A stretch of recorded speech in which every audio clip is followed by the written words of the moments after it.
Today I'm going to be working with my very special assistant, my daughter Julia, to kind of show you how these lifts are performed.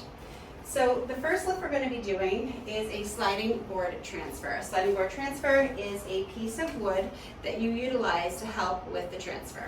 So the first thing you're going to do is line up the wheelchair next to your transferring surface. I'm going to ask my handy dandy assistant to lock the wheels, lock the wheel stools, and then you're going to want to put on a gait belt.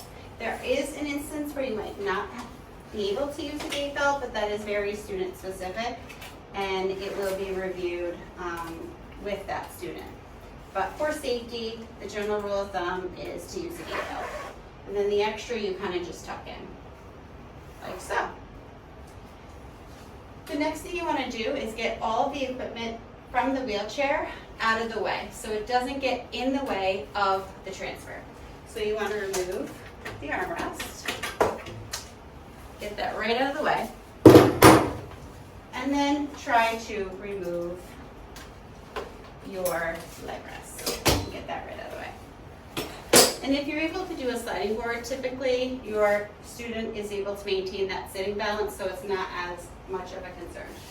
And then for this one, you can just swing this leg rest away. You don't have to worry about taking that one off.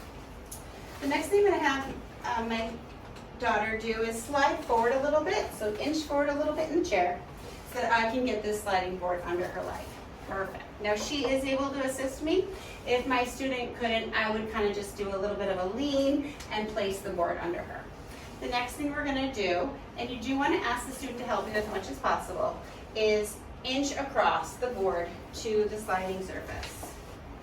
And you really can slide, especially when you have a student who has like slippery clothes on. You're able to really slide across the surface. And then once you're at this transferring surface, you might need to have the student lay down if you're looking to do any sort of clothing changes. Now that the student is on the transferring surface, you need to get back in your wheelchair for the rest of your day. So you transfer just like you came out and use that sliding board. And it might be a little more tricky because you're at a different angle. But again, making sure that this is kind of out of the way, you just ask the student to lift their leg, get that sliding board over, and then slide across, having them help where they can, and then slide right down, up and over.